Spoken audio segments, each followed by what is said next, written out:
Hai, kembali lagi dengan aku Anzani, episode menggambar sambil bercerita horor.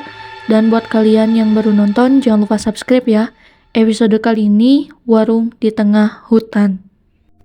Peristiwa ini terjadi sekitar pertengahan 2006.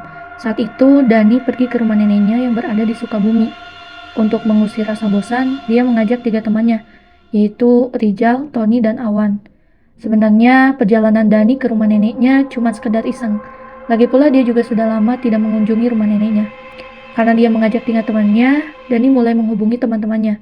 Tempat tinggal Rijal, Tony, dan Awan memang agak berjauhan, sehingga Dani memutuskan untuk mengumpulkan mereka di rumah Tony. Karena rumah Tony lah yang paling dekat. Karena teman-temannya memang sulit diatur, akhirnya baru pukul 5 sore mobil Dani meninggalkan Jakarta. Mereka semua sangat senang dengan perjalanan itu, membuat mereka tidak berhenti berbicara selama perjalanan. Nanti mampir dulu ke puncak ya, kita makan jagung bakar, ujar Rijal. Gila loh, mau sampai jam berapa kita? Dani menolak ide Rijal. Mereka langsung meluncur menuju puncak pas. Hari sudah semakin malam, setelah mencari tempat yang cukup nyaman, mereka akhirnya berhenti di sebuah gubuk penjual makanan di kawasan puncak pas. Jagung bakar dan air jahe hangat menemani mereka malam itu. Suasana puncak di malam hari yang dingin seakan membuai mereka dalam obrolan tanpa ujung, hingga membuat mereka lupa waktu. Malam semakin larut, udara pun semakin dingin. Dani menaikkan resleting jaketnya. Tiba-tiba teringat akan waktu yang sudah berlalu dengan cepat. Jam berapa ini? Ujar Dani.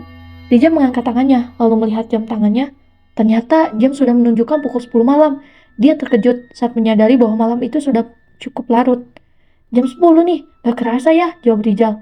Dani tidak kalah terkejutnya, langsung terperanjat. Mampus, udah pergi sekarang aja yuk. Udah kemalaman banget nih.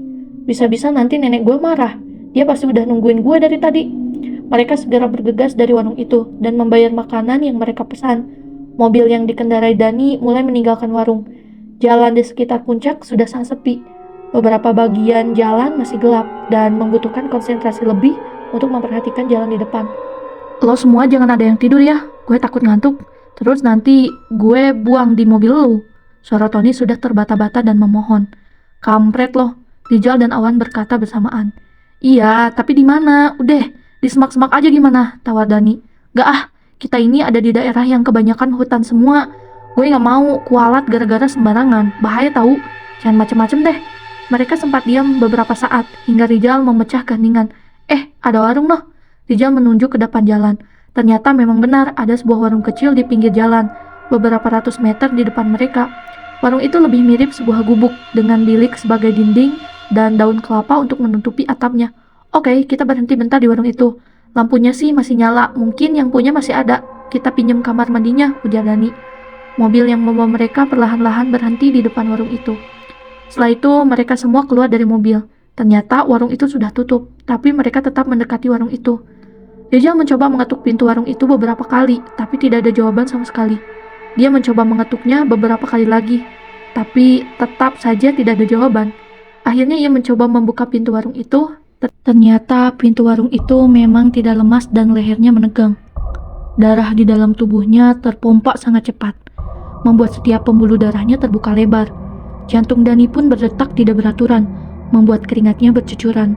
Dani pelan-pelan mengangkat tangannya yang gemetaran, lalu memegang pundak Rijal.